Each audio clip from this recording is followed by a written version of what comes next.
cut. Welcome to the top cut. Welcome to the top cut. Welcome to the top cut. Top cut. Welcome to the top cut. Welcome to the top cut. Welcome to the top cut. Today's episode is brought to you by ETB Games. ETB Games is, of course, our locals in Alexandria, Louisiana.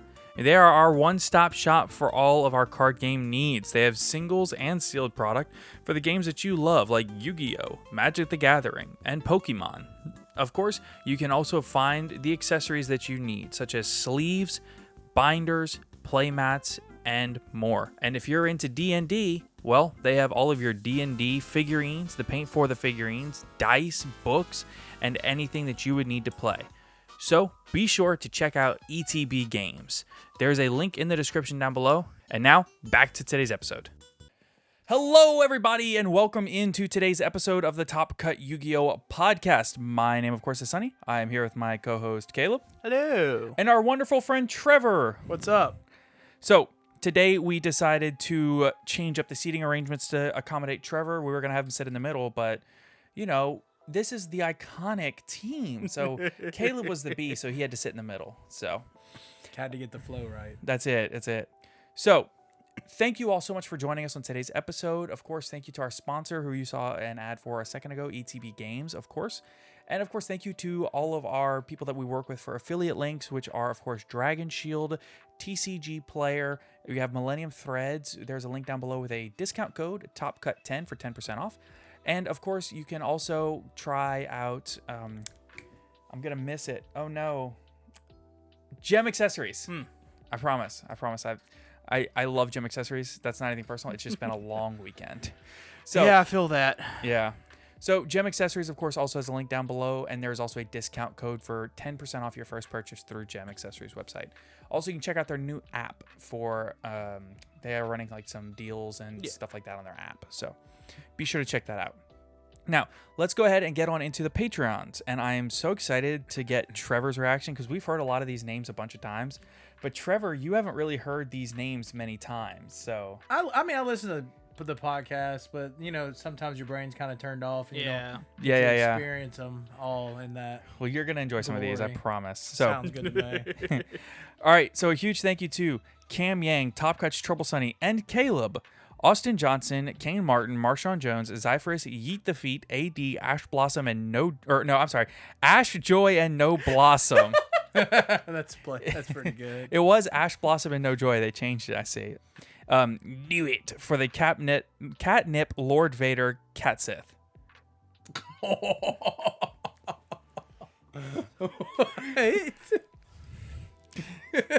okay, Caleb? Yeah, I'm fine. You know what's funny is me and our editor got into it about that the other day too. He also was like, "It's catchy," and I'm like, "No, it's Cat Sith." Oh my God. Earth Machine Best Deck, Epi, Has Anyone Actually Read Toy Vendor, HGH Cyber, I Am McLincoln. Imagine playing Yu-Gi-Oh! In 2022 on Earth in the Milky Way Galaxy, in the universe on Earth in 2022 playing Yu-Gi-Oh! Jarrett Helton, Mountain Man, Oatmeal Spaghetti, Owen Alvarado, Pig, Quitting the Game as a Floodgate. Why are you looking at me? You'll know why we're looking at you in a second. Rudolph, Sprite, Farter, Tearlaments, Having This Floodgate in Your Mouth, Unbanned Number 95, Konami, Understanding and Reading are two different things, Virtually Savior's World, Aaron Gardner. Okay, wait, I'm sorry, but the understanding and reading are two different things is literally my favorite one. I literally tell people all the time, we'll be playing and they'll be reading, I'm like, are you understanding? Yeah. Please tell me you're getting it. Dude, so many people love that. That's like the best one. Aaron Gardner, Asami, Ashless Chaps, Brandon Potter, Duty Booty, Dragon Maidenless Behavior. It's my favorite. Drink every time Sonny disagrees with Caleb. Don't do that. I do not recommend that. You will get sick. Fur Hire, Dog Turd. Someone made you say dog turd. Jerry Beans, man. King Henry, Old Man Red, Pin Code 143, Ray Powell, Shockmaster did nothing wrong, slaking it up. Sonny is a freaky worm guy. What does that mean? WYRM, worm, like sword souls. Oh, sword soul. Yeah. Yeah. And Vampire Frauleins, the only waifu a person should have. Isn't that right, Sonny? No, I still disagree. Vehemently. Who is your waifu? Do you like not have one? Some people don't have one. Like I don't really have one. I think that there's some that I would like never have. Something like Like Dark Magician Girl, it's too basic. Yeah, I Yeah. feel like that's so boring. You know what I'm saying? Tour Guide's too inappropriate. Yeah. I don't know. I don't really have one per se. DD Warrior Lady. Listen, catch me with Mecha Quantum Blue Layer. That's all I'm saying. Can't even see your face. That's not an issue. You don't need to. You are so shallow. No, I'm My just kidding. waifu is my fiance. There you go. Oh. Soon she'll be your literal waifu. Yeah, for laifu. Oh god. All right, let's move on. I'm so done. Honestly. I didn't mean to bring that up. I'm sorry. All right, so of course, let's go ahead and get on into our main topic today, which is Trevor. Trevor, we're talking about you today. Okay, cool. Okay, so for those that don't know Trevor, Trevor is, of course, one of our friends and one of our teammates from ETB Games. Now, Trevor has this unique quality about him, which is that he's actually good at the game. So, When I feel very like it. different. Yeah, yeah. But despite being so good at the game, you know, I feel like you top just about every tournament you go to, whether it's regionals, case tournaments, whatever. That 3v3. Yeah, of course. You know, you carry teammates to success. Despite all of that, you've done something unthinkable. I have. You took a break. Well, y'all are calling it a break. Well, I've been saying you retired. They think I'm going to come back, but I don't know, man. Everyone comes back. My wife said, "What number is this?" And I was like, yeah, I have done this quite a bit, haven't I? Yeah. Don't worry, we all have. Hey, Alexa, be quiet. Unbelievable. So rude.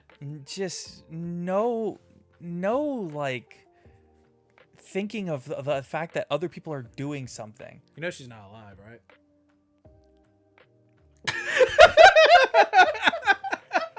I'm sorry. So inconsiderate. Woo. All right. So, but why? So I guess the first question is, why did you quit? Well, number one, me and my wife are building a house, so like it's kind of expensive. Yeah. And when it comes to the game, like you really need to keep up if you want, like with cards and with like traveling and with expenses, if you want to keep up with the game. And it was, I either have a nice deck, but I can't travel, or I have a subpar deck, travel, but I also get bodied if I, don't have the correct things that I need. So, Right. and it Yeah. came to a fact of like I can't keep changing. Like every set feels like it's like introducing like even better cards, and the better cards are just like really, really good. And like I love the game, but it just not right now. It's just a not Right. right now thing, Yeah. For sure. So Yeah, and I think that's something that people have to consider, is that as the player base for the game gets older, because let's be honest here, Yu-Gi-Oh is not a game for kids anymore.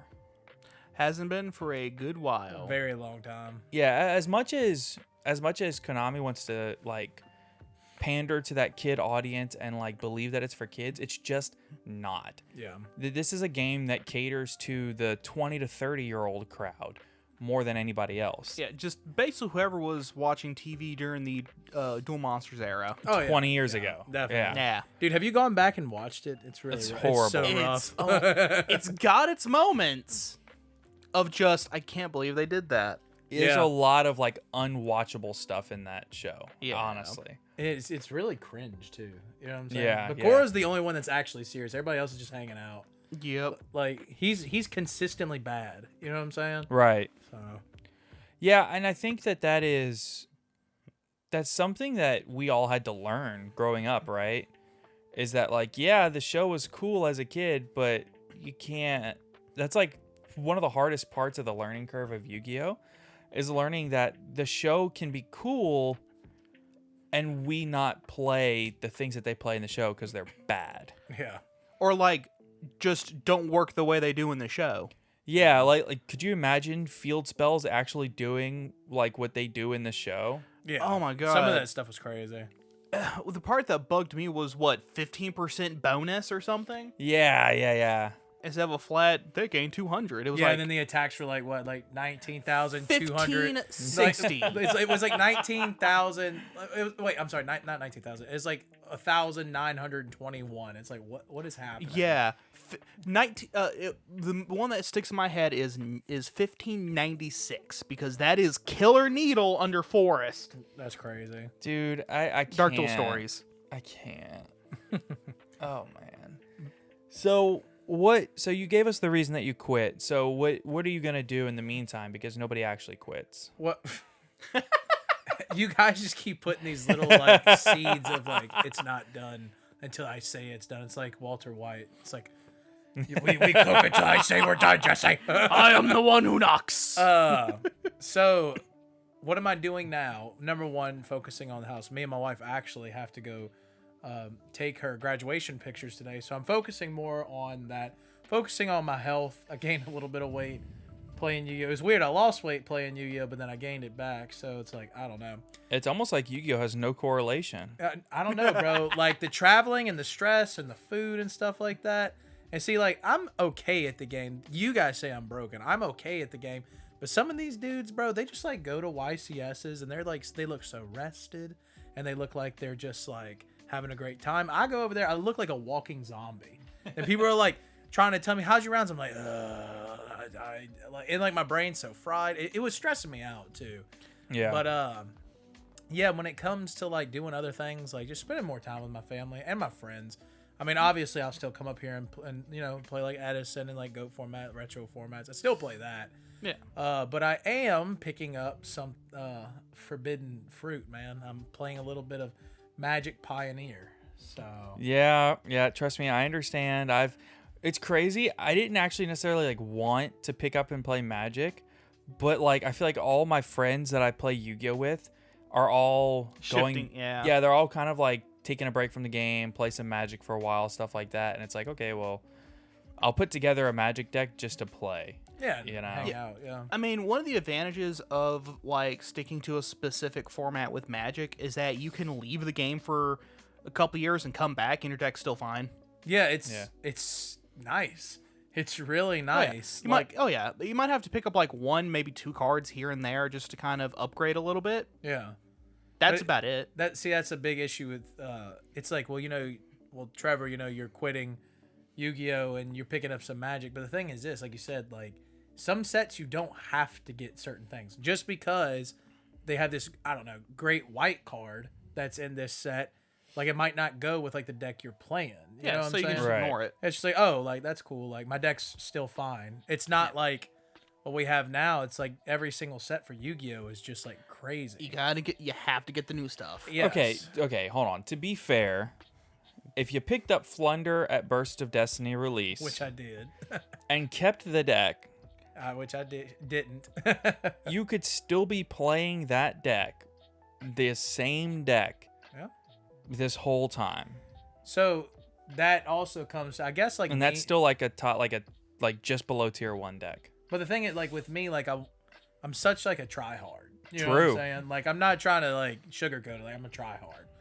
And when it came to like Flunders, like I played Flunder, did well with it, and I was like, all right, like Brandon Despia is coming out, or no, I was playing Cybers Eldritch after that. I Yeah. was like, all right, Cybers Eldritch is coming out. The adventure stuff's gonna be crazy. And then once Anaconda got banned, I was like, all right, this deck sucks, which it did. Like that was actually a good call.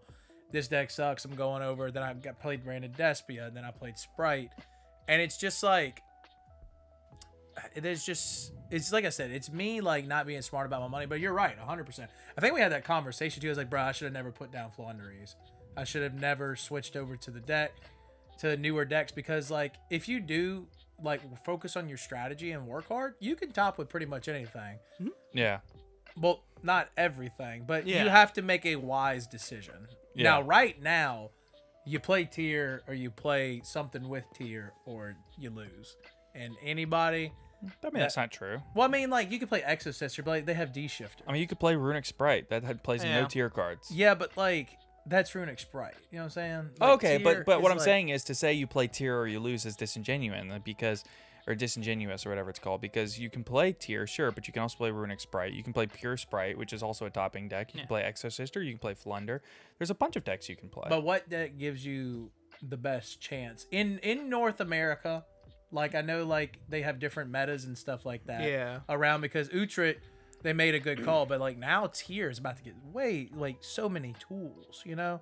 It's going to be really, really hard to stop it. I would say that right now, this weekend in Minneapolis, Runic Sprite is probably the best deck. Really? Yeah. And then, now, in... December.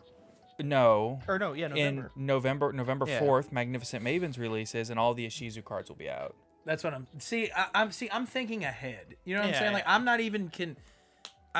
not even considering this like really like a format. I mean, it obviously is a format, but Minneapolis format is going to look the format's going to look way different once you get the Majesty Maiden or whatever it's called. Right. Majestic it's Maven. And see, like, I'm thinking like ahead.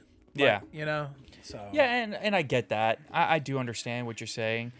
I guess it's just for me, it's like I've always played Yu-Gi-Oh! When I play Yu-Gi-Oh! I play Advanced. And I guess retro formats didn't really exist in the sense that they do now back in the day.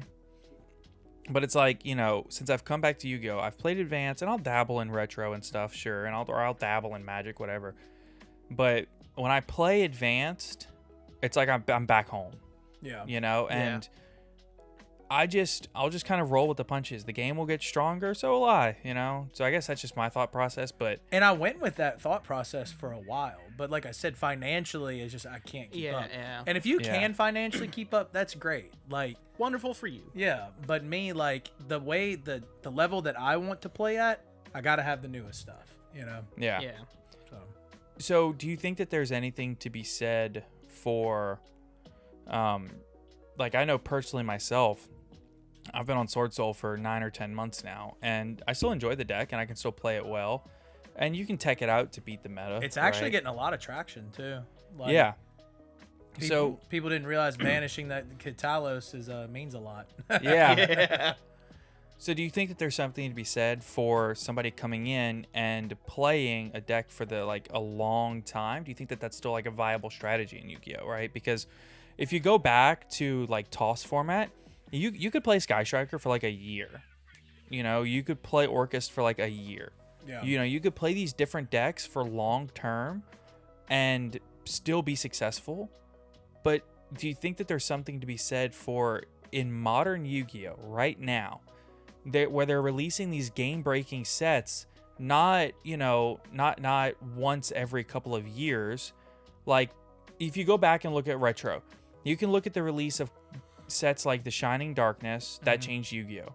Invasion of Chaos, stuff like that. Well, Invasion of Chaos, sure. D-Rev, because it had Effect Veiler. Right, Duelist Revolution. You can also look at sets like Photon Shockwave, because it released Rescue Rabbit, Zen Mains, and all those cards. Yeah. And then, but then, like, from Photon Shockwave, you don't have a set that really does anything, changes the power scaling of Yu-Gi-Oh! Until Lord of the Tachyon Galaxy with Dragon Rulers.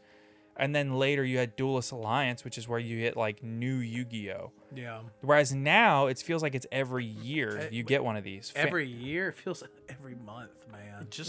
Yeah, because so like when we came back to the game, right? It was Rise of the Duelists releasing Droplets, the Dogmatica stuff. And that set was crazy. That set was great. The very next set, Phantom Rage, releases all of the Virtual World and Tri-Brigade. Yep. You know, and then you go down the line, and then the year after that was pretty slow. But then you get back into November. Grand Creators came later. Well, actually, even better. Right after Phantom Rage, you had Genesis Impact, which released all of the Drytron stuff. True. I forgot about that set. Right. And then you come back around, and then it's like November of the next year. You have Burst of Destiny, which releases Sword Soul, Fluandereeze. Yep. And DPE. And DPE engine, yeah. Yep.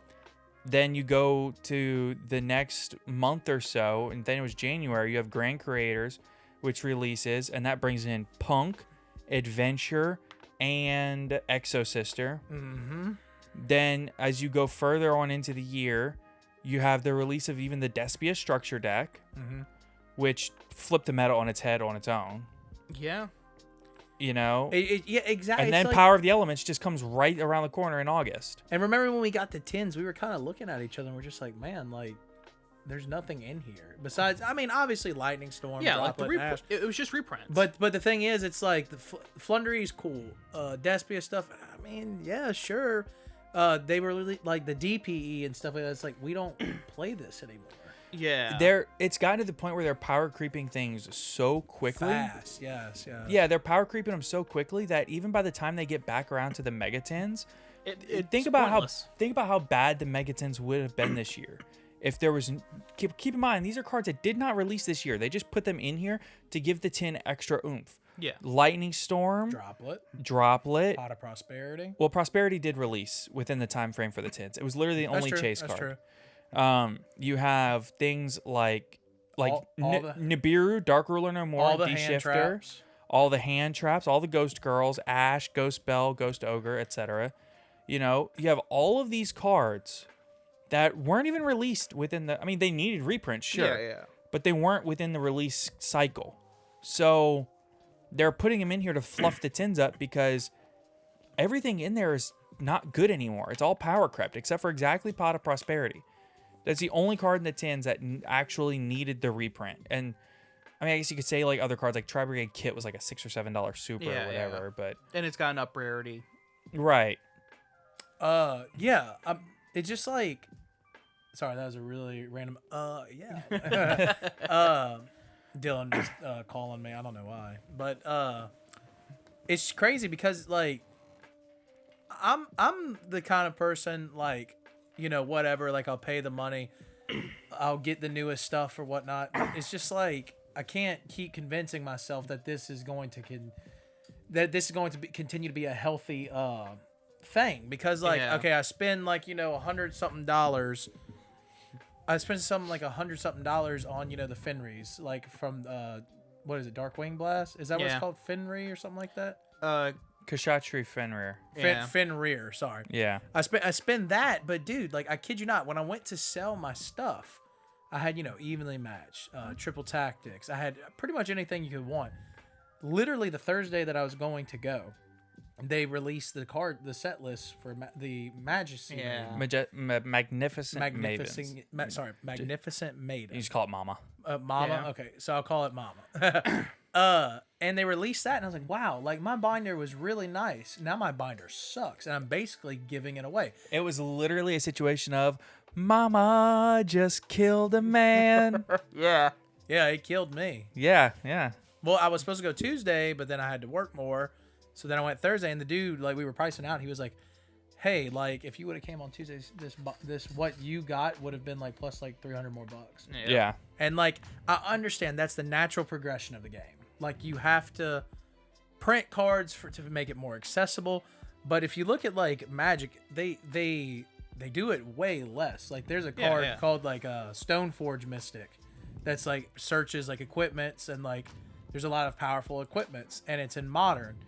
And it hasn't been reprinted in a while, but it's still like, you know, $30-$40 you could get it. Yeah. Like your cards don't retain value that well in Yu-Gi-Oh anymore, which is it's really hard to invest in something to where my imperm can be like a common imperm tomorrow. Yeah, like with my limited experience with Magic, it seems like with Magic cards get released at a lower price point because it's most And it like creeps up. Yeah, it'll creep up on you.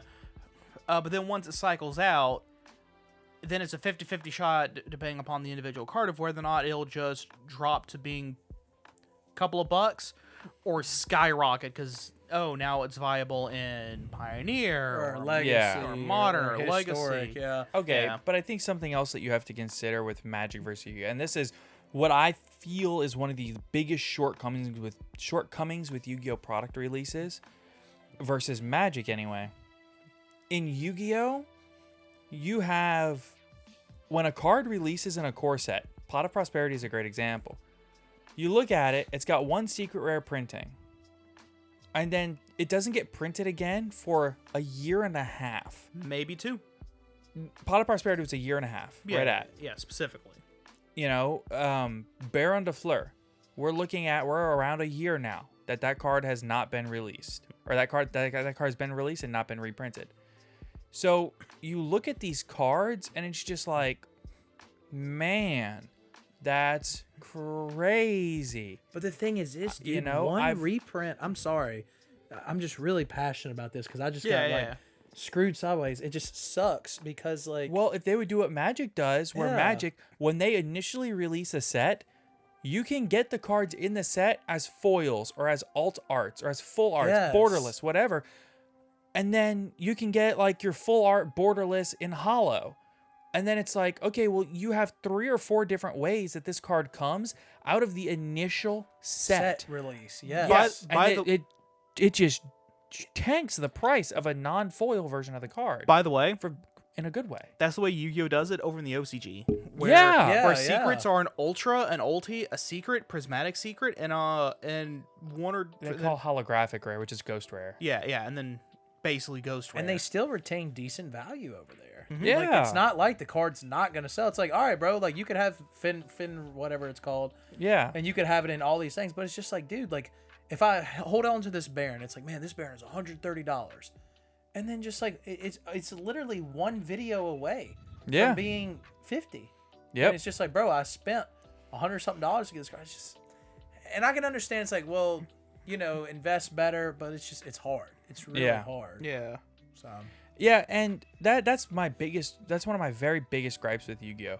Is that you don't have alternative rarities of most cards in core sets.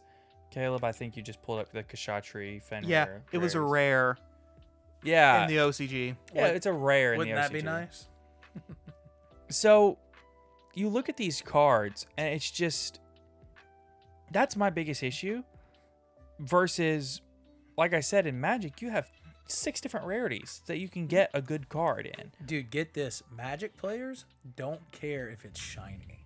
Yeah, Not only too. that, they prefer it not shiny. That is the crazy. Never forget when I played Magic. Well, when I first did it like 2 years ago or so, I was like, wow, like I'm going to get my deck foiled out. And they just kind of looked at me and was like, what? Why? That bends your cards. I'm like, oh crap, it does. Because their foiling's kind of bad, honestly. Yeah.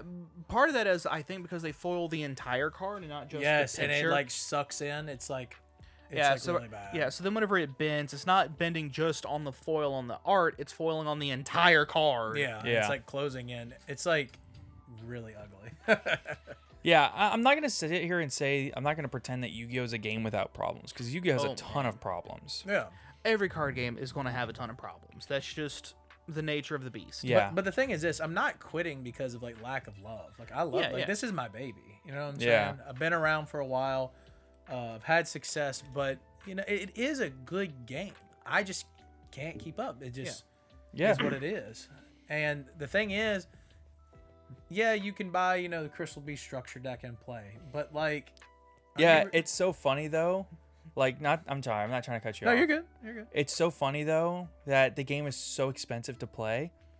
But right now is the cheapest that the game has maybe been. ever been. Isn't that insane? It's like expensive, but it's still I mean, don't know, you it's look weird. at it, and it's like $5 for Ash Blossoms. Yeah. You know, $6, $8, $10 for Imperms. You know, you've got Nibiru's are $2, Dimension Shifters $2, Chalice is $1.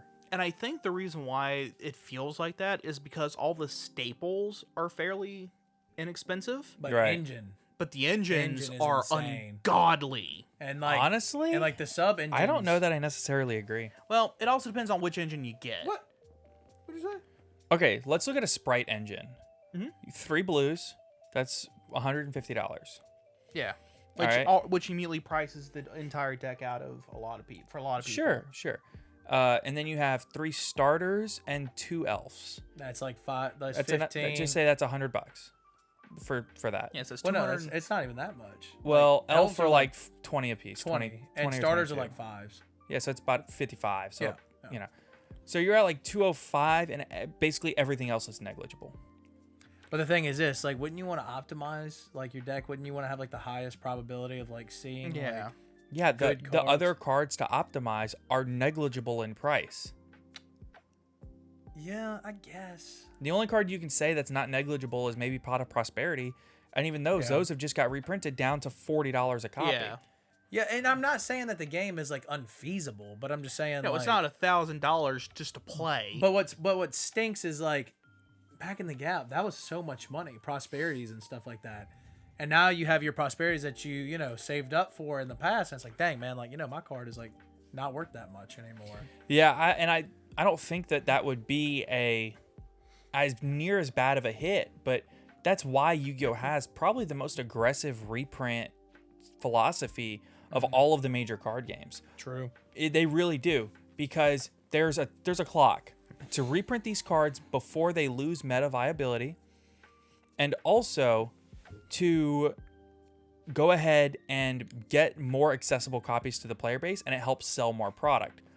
Whereas if you look at Magic, part of the trade-off of having all of these cards that come in all of these rarities is that in about 2 years. yeah, a lot of times the cards don't get reprinted for a while. A long time. Yeah, it could be 2 or 3 years before a card gets reprinted. Yeah. And then, of course, once something cycles out, And if you need a card that's $50, a lot of times you need 4 of it. That Yeah. is rough. I'm not gonna lie. yeah, that extra copy. Like Ragavan. that Ragavans are fourth thing, Ragavans dude. are $80, Yeah. and you need 4 of them. That's $300. What? What do you need that for? I mean, I don't need it, but I know other people need it for their decks. Oh, gotcha. I was about to say. yeah, like me, it's because it's an amazing pirate. I was about to say, holy crap, dude! Are y'all I'm not really like playing building that. like that, Sonny? No, Let's I'm go. not. But no, neither am I. No, but it's the idea, right? It's like, so you can say that like Yu-Gi-Oh is like a more expensive game, but like Magic has its expensive stuff. Yeah, But the thing is, you can pick and choose. yeah, You can Like- do that in Yu-Gi-Oh too. You can always make concessions of your power ceiling or But- consistency. But like, is there really? Does anybody really like to lose because they don't have certain cards? I mean, that would happen in Magic too. But the thing is this, it's a little bit more accessible in Magic, you know? I don't know. I guess the difference between shock lands and check lands, or shock lands and just regular know- old dual lands that come into play tapped. yeah, I guess there is like a No, there's a big difference. Yeah, Like, you have to have like you have to have in sequence. okay. So the money is the barrier. Yes. You do have that big difference in Magic also. So Magic can be just as expensive But your Sword Soul deck costs like what? now or on release. On release. Oh, jeez. Yeah. think I it thought was- the engines were cheap. I think it was like, I think Yeah, it I was was- like $500 or $600. about 500. I can literally get a Pioneer deck right now for $200.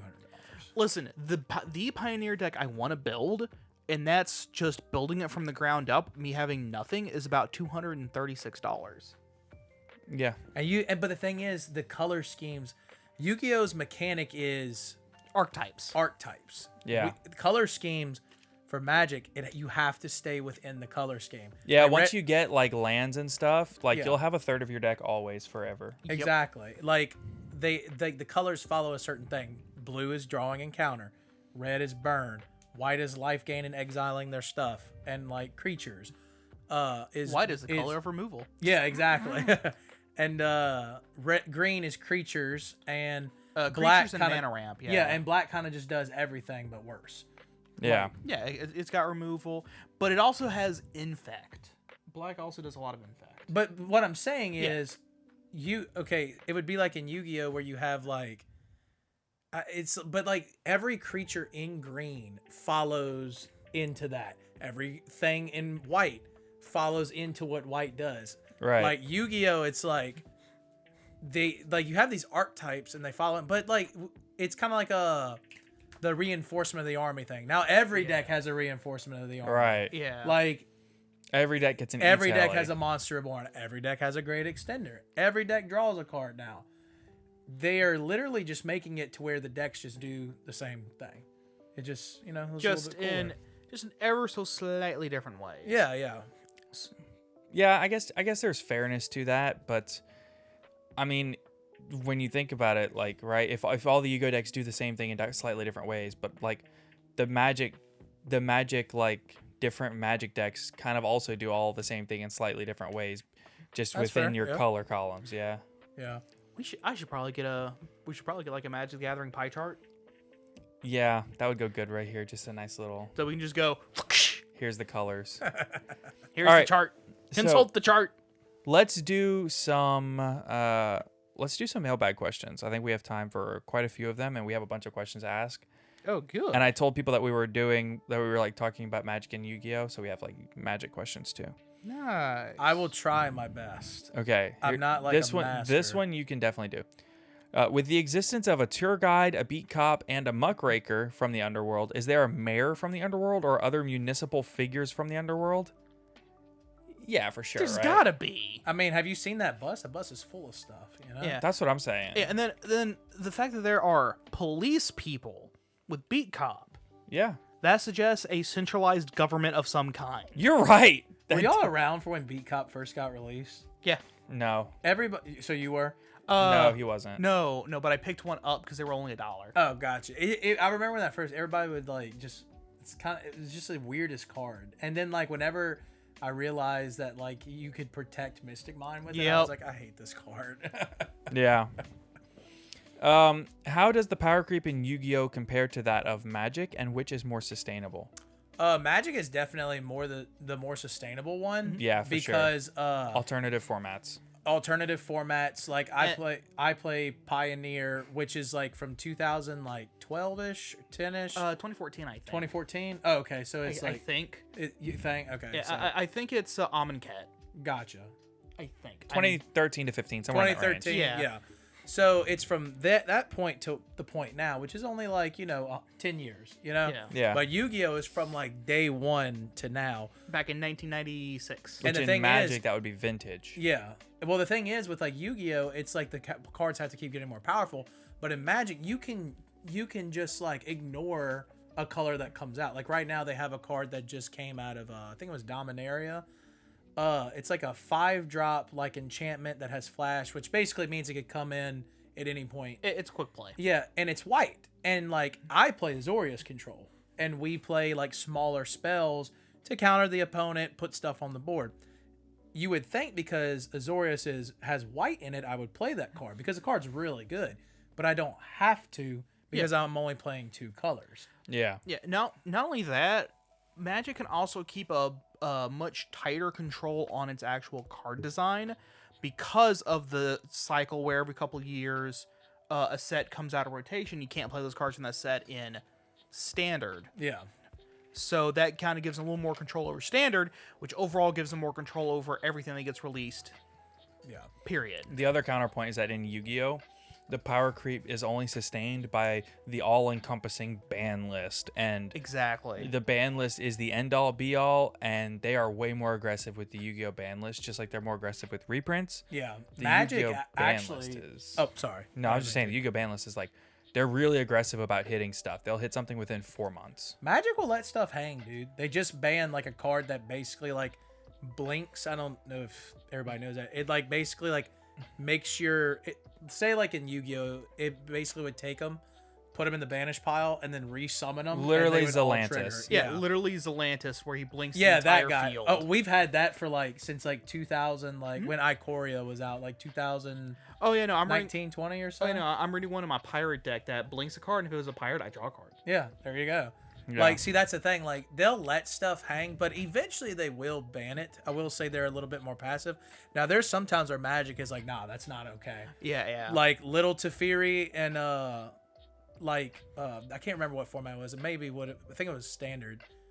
No, it was like it was some format. No, Pioneer.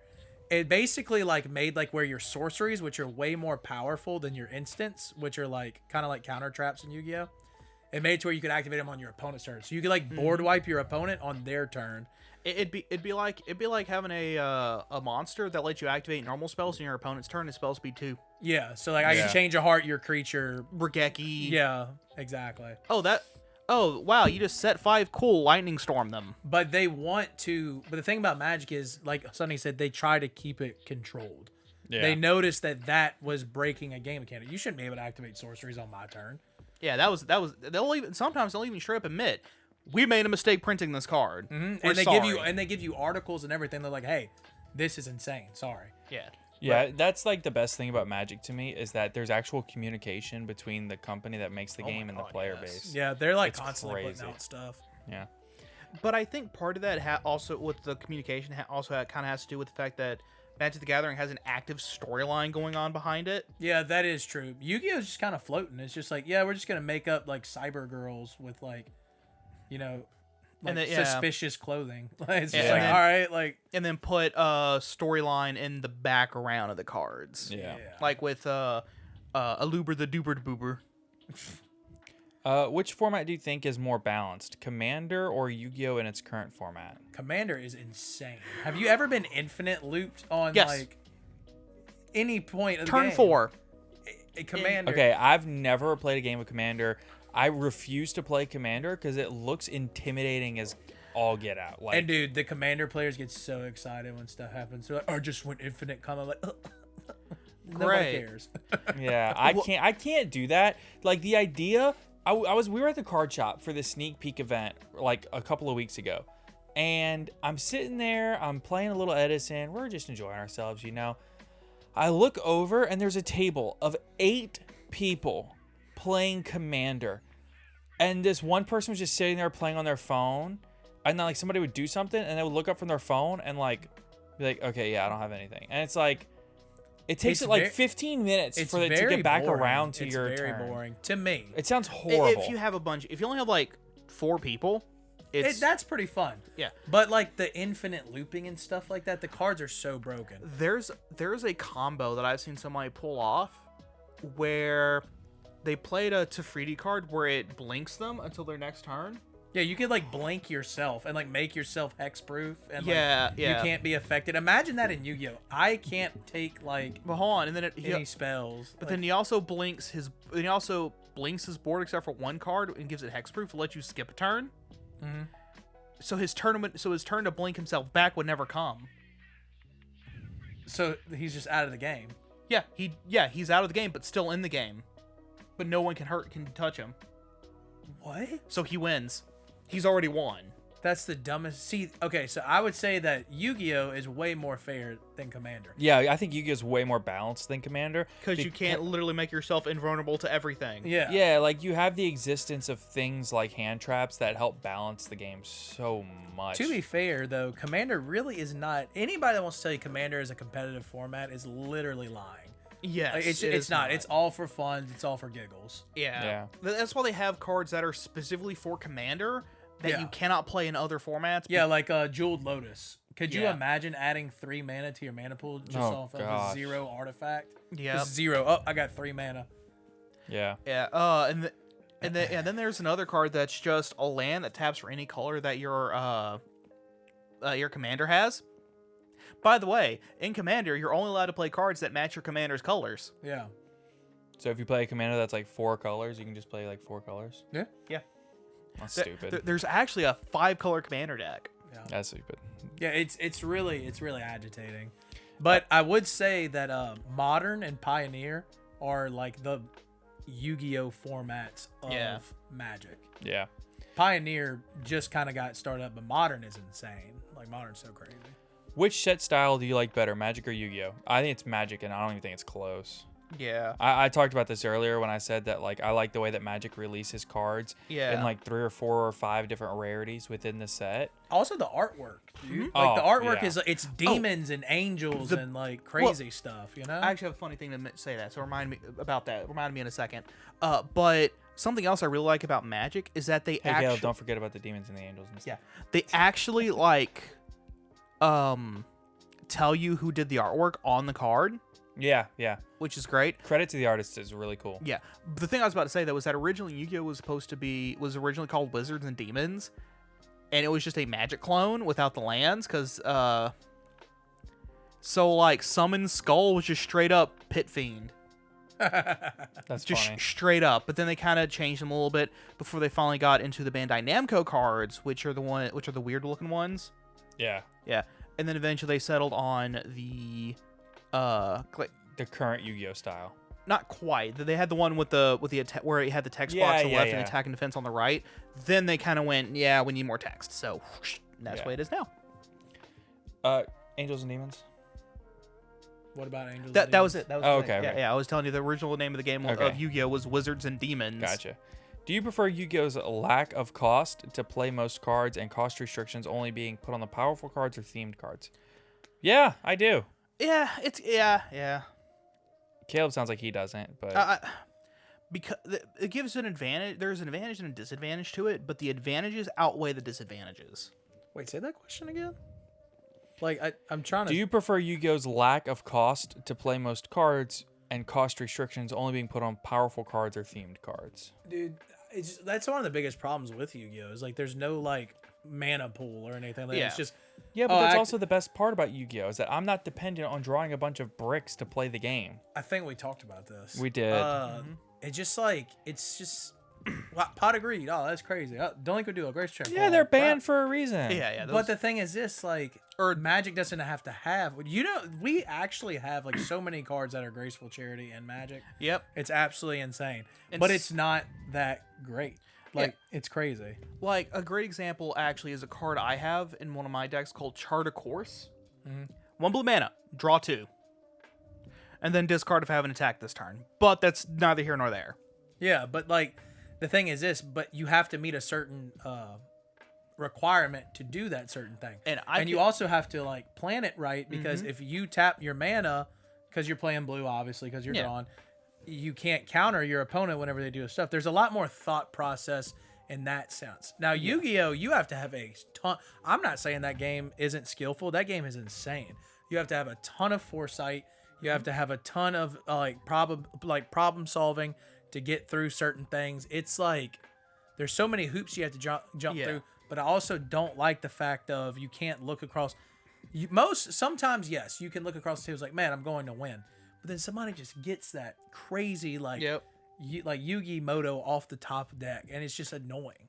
Like I hate that I knew 8 turns before I lost that I was going to lose. What, talking about when we were playing Magic? Yeah, I hate that. That feels incredible. I was in control of the game the whole time. Yeah, and that's great. Maybe I'm just a narcissistic like psycho though. You know, That's true. But no, I hate that. Like, I feel like I'm playing this game out, but there's nothing. But my Yu-Gi-Oh instincts tell me don't scoop, right? Because it's like I feel like I can draw something off the top and flip the game around, but like, It's not how Magic works. really. But I mean, Sonny, you have to think about this though. You were in control of that game, like yeah, for a portion, sure. but the thing was, you were like putting big creatures on board, and I was just kind of sitting there with one creature. Yeah. But then I was holding like my counter traps, basically my solemn judgments in my hand. But then like I'm waiting on your play, and I'm bottlenecking you into a spot to where it's Right, like, all right, yeah, I now get that. I'm accumulating. Yeah. I just feel like that's way more skillful than just like a sprite starter.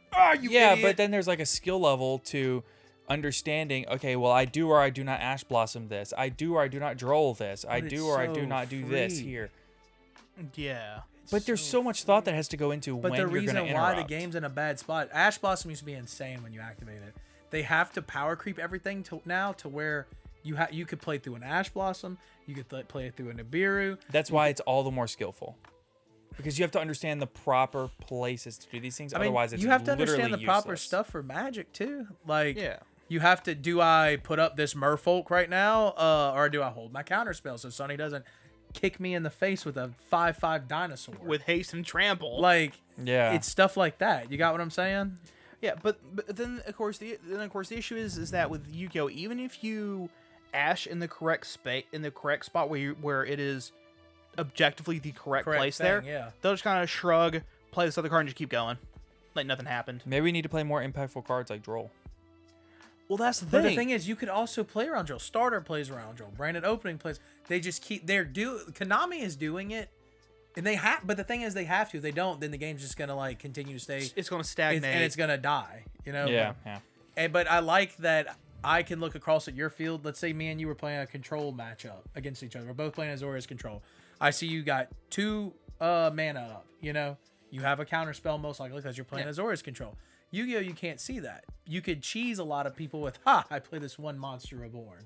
Yeah. Or, I play would. this. I play this 1-for-1 to get my Substitute out the deck. It's just stuff like that. In Magic, it's like this has to fit into a certain criteria. So. Yeah. Okay, we have a lot more questions to roll through, and we're like 3 in. Oh, sorry. Jesus. Okay, would you consider Yu-Gi-Oh to be the Kusogi of card games, which is a game where everyone generally agrees to be poorly designed, but accepts it for what it is and still enjoys it anyway? Yes. Yeah. Yeah, Oh, I mean, definitely. Yes. Yeah. that's basically exactly what Yu-Gi-Oh is. Master Rule 6 is likely to be announced in November or December following the 3-year trend and would be implemented around May. What is the quality of life update to the game you would like to see to improve the game? Personally, I would like to see the player that goes second draws 6 cards for their opening hand instead of 5, and then doesn't Wait, draw you for mean turn. going first? Okay, if you're going first, you still start with 5 and no draw for turn. And then the player's going second, draws 6, and then also skips their draw phase. Yeah. That sounds wild. That way, that way you don't like top deck like an Ash or a Nib off the top. Yeah. Yeah. And it eliminates that need of like, okay, well, you're building an unbreakable board, and I need to see what's coming off the top of my deck to know if I should scoop, because you're gonna have an 8-minute turn, and it would be better for me to just scoop, but I can't really scoop because I'm waiting to see what's on the top of my deck. Yeah. So it would save time. Oh, and also then you change time rules. That's not even a question. Yeah. That's a given. It definitely needs to change. Why is Pendulum the best summoning mechanic?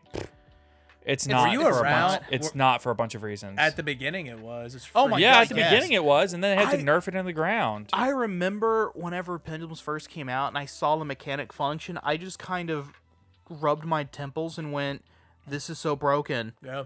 Just based on the exceeds I had access to at the time, I was like, this is ridiculous. I can just exceed summon 4 times. I remember Yeah. whenever it first came out, Ignites were a deck. And like it didn't become really anything, but I remember everybody was playing Ignites because it was just searchable. Like if we would have had like Painful Decision and like Unexpected Die back then, that deck would have been insane. Yeah. But it was just crazy because it's like, dude, I could just bring back like all these creatures that and I could set my scales. It was insane. It really was. The reason why, they had to do links and stuff like that is because of Pendulums, because the game was in a really, really bad spot at that time. Yeah. And if you want to argue with me about that, you can believe what you like. Pendulums were a mistake. They fixed it, thankfully, but it was crazy. Yeah. I agree. Time Wizard style sets aside, what is a product type that you'd like to see for Yu-Gi-Oh?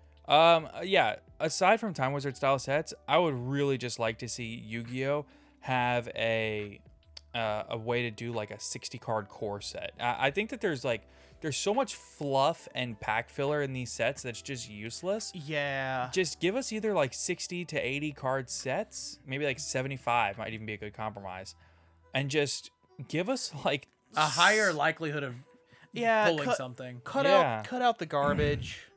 yeah. Yeah, some of these Cut out the garbage and archetypes give are me really alternative bad. rarities. Yeah. I'll give you a great example of why alternative rarities would work very well in Yu-Gi-Oh! If you look at most Starlight rare cards, the prices of those cards, Yes. even if they're necessary cards for strategy, do not generally top out that crazy. Yeah. Like, if you look at Sword Soul Grandmaster Chi-Xiao, that card is an $8 card. Or it was. It's not anymore. It's not like a $3 card, but Sword Soul Grandmaster Chi-Xiao was like $8 because it had a Starlight. If it didn't have a Starlight, it probably would have been like 20. Then you have like Incredible Ecclesia the Virtuous. The Starlight was like 400 and the regular was only like $50 Yeah. for a mandatory 3 of in a deck. Yeah. I mean, I think it works. So, I think it does too. being the wonderful human beings that you are, would you send me a playset of Kshatriya Fenrir? No, because we can't afford it. Yeah. Do you think What keywords point like, do you not understand that it's really expensive? Yeah. Do you think keywords like how Magic has them are viable for a complicated game like Yu-Gi-Oh? Yeah, in some situations. Yeah, like We added piercing as a thing, Yeah. you know? yeah, a bit piercing, banished face. They also changed remove from play to banished. So that's also a keyword. Magic calls it exile. Every time I say banish, the Magic players are always like, it's actually exile. Yeah. It's the same mechanic. Yeah. Yeah. I feel that Magic has better sealed starter products like commander decks and things like that than Yu-Gi-Oh does with the structure decks. Yu-Gi-Oh will give you a deck and a playmat with a few suggested combos and maybe a token card of the strategy, a card or lore if it needs one, right? Magic beginning products usually come with a deck, a cardboard deck box, a life tracker, some tokens, as well as a booster pack and some dice. What do you think Yu-Gi-Oh could add to their starter or structure decks to make it more enticing for new players? Well, I think the first thing that you need to understand is that the Yu-Gi-Oh structure decks do a great job most of the time of reprinting cards that need reprints. Yeah, I was about to say, they've gotten really, really good at it. So, And the like, Magic starter products are a lot more expensive. Yes. The commander decks are like $40 or something like Yeah. that. Like I went to Walmart, they had like a pre-built Pioneer deck, and I was looking, I was like, this is actually pretty good. There's some good cards in here. It was like $55. Yeah. It's Whatever- like, They yeah. do be giving you some good cards in the Pioneer pre-decks. Yeah, so the Yeah. Yu-Gi-Oh structure decks are $10. Yeah, but also something else with the Pioneer decks is with that specific Pioneer deck is that I think you went and priced it out. If you had bought each card individually, it was like $30. Really? Yeah. Yeah. What? Yeah. Sounds like a poopy Pioneer deck. Yeah. What color was it? Blue, white. Yeah, Zorius. Yeah. Anyway, what was the question again? So what do you think Yu-Gi-Oh could Okay. add to make them Yes. more enticing? Add like a more like, add like a nicer mat. I don't know. Like, yeah, maybe like an ice or net mat. Maybe some. You want me to be honest with you? They need to just stop shying away from doing 2 and 3 copies of a card in the deck. that too. So that way, so that way you Yeah. don't have to buy. 3 I of don't them. care if the structure deck goes from $10 to $20 if I get 3 Ash Blossoms instead of 1, Yeah. and I get like 3 of this card that I need instead of 1, and 3 here and 3 here. And, like, Make 2 the there. deck like an almost. No, it doesn't have to be like Make completely it like meta. or it could be like But- 2-2-2. yeah. Yeah, to where you only have to. Yeah. I just think that there's more things they could do. Yeah. They could optimize the deck list. I think that would be like the biggest Yeah. thing. So that way you don't have to just sit there and buy 3 of a product that there's only going to be so many of because everyone's trying to buy 3. The Pioneer deck lists are pretty. They give you like 2 of the same thing, or sometimes 3, but they are stingy on the lands. They're just like, here's Yeah. a couple like basics, bro. Yeah. Like, good luck. Land mana, you just have to like buy yourself. Yeah. Do you think that Yu-Gi-Oh cards should have full art cards like Magic? Yes. Absolutely. Yeah. Yes. It's not even a debate. They just start with borderless and then give us like full art. And like people, and of course people would say that wouldn't work, and I'm just like, Pokemon's made it work, Digimon has made it Okay, work. so the counterpoint is that in Yu-Gi-Oh, there's a lot more text on the cards, and if you do full True. art, it makes it harder to read the text. Yeah, but no, that's what I'm saying, because that's how Digimon made it work, because they also have a crap ton of text. Yeah. Yeah. Due to they have to have whatever your main effect is, and that's long as I'll get out. get yeah. out. Yeah. But then they also have another box that The goes. Digi-Evolution and Yes, stuff like so that. that way, because whenever you digivolve your Digimon, it goes on top, and then you have to have that the bottom of the card underneath it. showing so you don't forget about it. Yeah. And then it's that way your opponent knows, okay, it's got 3 Digimon underneath it. And that's smart. Here are their effects. That's Yeah. smart, yeah. But they still made it work even with the full arts. Yeah. It's doable, they just have to do it. Yeah. Why does Konami insist on shooting itself in the foot every time they do something that resembles useful to the game and players? Examples: extending round times at events but stopping players from scooping in the finals, reprinting expensive staples but then short printing those same cards. Because they think they're smart. Yeah. Yeah, we know what you're doing. No, they think they're cute and that they can do this and that and the other. And then it's like people when don't know. It's like when they got rid of short printing in corsets, Yeah, right? But then also reduced the amount of cards in the set. No, they increased the amount of cards in the Yes. set, making it harder to pull. They went from 8 secret rares per set with short printing to 10 secret rares per set with no short printing. What this does But they is gave you all the bad secrets. yeah, well, Yeah. what this does is it lowers the quality of secret rare in the set, and you go from an average of 3 secret rares per case of each card to 2.4 secret rares per case of each card. Yeah. Which means that, yeah, cool, we're not short printing particular cards anymore. Now everything is short printed, essentially. It's even more short printed than the actual short prints. But Yeah. the thing is, it's just such a slap in the face to us. Yeah. The Yu-Gi-Oh community, you guys are some of the most loyal human beings I've ever seen in my. Y'all love punishment. I don't understand it. I really don't. It's a good card. I mean, it's a what? It's a good card, Dogmatic Punishment. Get out of here. But my thing is, it's like Yu-Gi-Oh players. They're just like, they're just okay with it. They Yeah. really are. Like, cause they be doing some stuff Yeah, to the Yu-Gi-Oh community. It's like that one guy says that Yu-Gi-Oh has some problems, but we love it in spite of that. Yeah. My thing is this: like, the biggest slap in the face recently was the Mystic Mine thing. Oh, dude, yeah. And then they God. banned D-Barrier, so I can't interact with Eradicator. No, they banned Reboot, not Yeah, Deep Red Reboot. Oh, I'm sorry. They banned. Okay, I meant to say Red Reboot. Yeah. I can't interact with D-Barrier Yeah. or Eradicator. And it's just, or Harpy's Featherstorm. or too. Harpies, and it's just like, bro, like, what are you? Yeah, you Why? cannot interact with those cards at all. Unless you go first and said Solemn Judgment. Yeah. All right, coming as a player who is in the process of leaving Yu-Gi-Oh! And selling off all the stuff to go to Magic the Gathering because I didn't want to have my wallet go down with the format, how do you feel about the motto for EDH/CEDH Commander? Judge the player by the deck, not by their wallet, which is usually used in the context of allowing proxies, where likewise in Yu-Gi-Oh! Proxies is considered a sin. My thing with that is this, like, the Magic community is really laid back, if you want me to be honest. Now, don't get me wrong, you could have the Pro Tours and stuff where the guys are sweaty. That's fine. But Magic has so many formats to where it fits the mold for the more relaxed players. Right. You know? Yeah. Yu-Gi-Oh! It's advanced, retro. What you picking, bro? Right. Magic is just to the point. I'm sorry. Magic is just to the point to where it's like, I'm sorry, my mind's drawing a blank. No, you're good. I think you could almost say that like that reprint schedule in Magic has made it normalized to just use proxies. Yeah, exactly. And see, with the proxies and stuff like that, it's like, oh, bro, like, and people are more accepting of it because these older cards are way more expensive. If people are proxying stuff, most likely it's like old in Magic. Yeah. Or, people are getting into like formats and it's like, hey, like I want to test this out. But I understand, like, I don't understand what it is with Yu-Gi-Oh! We're so ashamed of like the fact that we don't have the card to the point of we'll sit there and just not test with the card and just like I don't understand the shaming of not having the card in testing, you know? Like, to see if the card's even worth spending the money to pick it up to begin with. But don't bring that to locals, you know? Like people are really weird about that. But the Magic community is just like, yo, like whatever, bro. Whatever. It's definitely not as sweaty as Yu-Gi-Oh, but you can make it as sweaty as what you want. Like me, I plan on, playing Pioneer competitively at, in Alexandria or like, local shops. Yeah.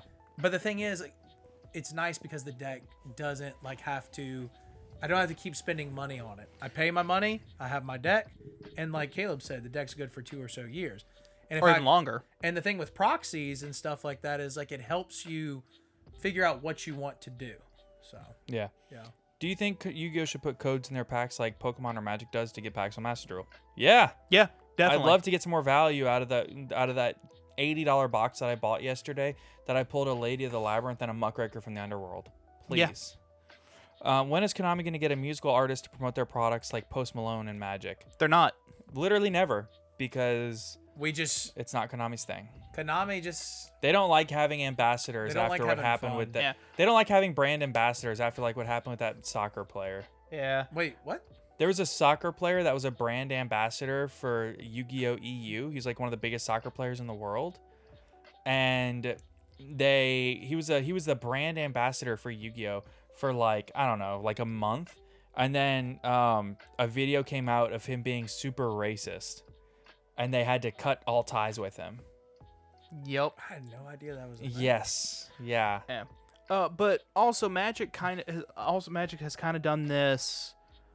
What's what I'm looking for? This, where they in the past they've built this legacy of doing this. Yes. Partially for making sure people know who their artists are, and then they all started doing some of the more sillier unsets or the spoof sets, which then expanded into having like, oh, this set is just straight up Transformers.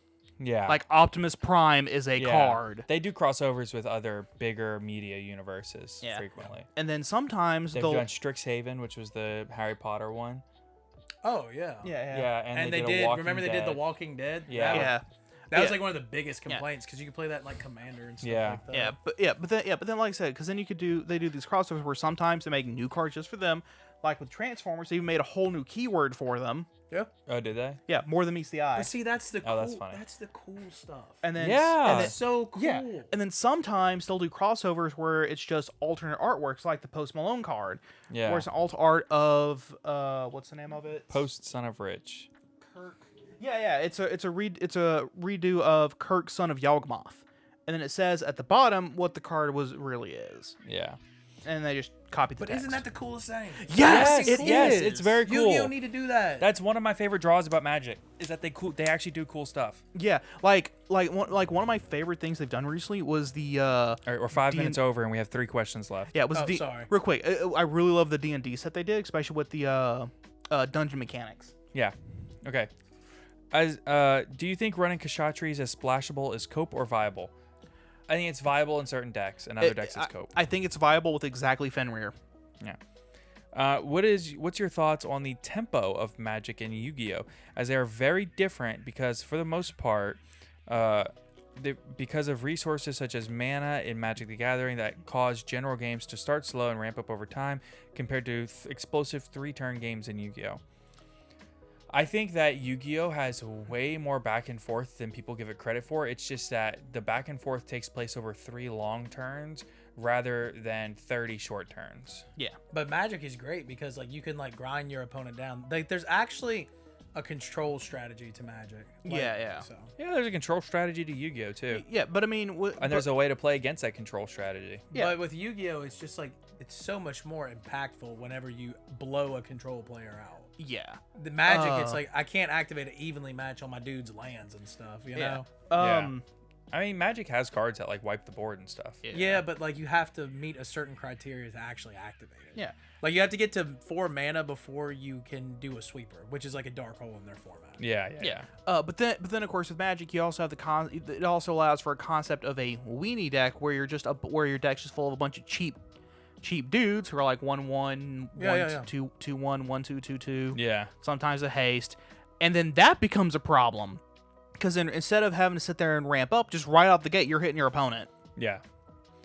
All right, that'll wrap it up for the questions. So. God, we got on that thing, dude. Yeah. I mean, it was lots of really good discussion. Yeah, for sure. And that's why I wanted to start the questions early because we got a bunch of them, and I wanted to make sure that we got to as many of them as possible. So, all right. Well, that will wrap it up for today's episode. Thank you, Trevor, for coming out and hanging out with us. Is there anything that you want to plug? Like like shout outs or what? Yeah. I might start doing like some retro format type stuff like on a different channel. I haven't even decided for it. I guess I'll just send it to you whenever you're ready, Sonny. Yeah, sure. But yeah, like I really kind of want to. I'm thinking about building like a community and having like in-person like tournaments and stuff like that. That'd be cool. Yeah. We'll see what happens. Or I just might just be a bum and just like ride off into the sunset, and you'll never see me again. So. Do you know what the cool part about riding off into the sunset is? What's that? If you keep riding far enough, eventually you'll come back around to the sunrise. Bruh. All right. That do be true. That'll wrap it up for today's episode. Thank you all so much for coming in and watching or listening to the Top Cut Yu-Gi-Oh podcast. Now, if you're on Spotify or Apple iTunes, you can always, of course, hit the follow button. You can leave us a rating or a review. And of course, if you're on YouTube, you can subscribe. You can turn on the notification bell, which helps out when we post a new episode to let you know that we are live with the new episode. So, of course, thank you all to our sponsors also, which again is Dragon Shield NTCG Player, which are affiliate links down below, costing you nothing extra. Thank you to our supporters at Patreon. Of course, if you want to have your name read out on Patreon, or if you want to get that extra episode every week, you can always check that out. And of course, thank you to Millennium Threads and Gem Accessories. There are discount codes to both of those down below. And with all that said, thank you so much for checking out today's episode, and have a great week, everybody. Take care, everybody.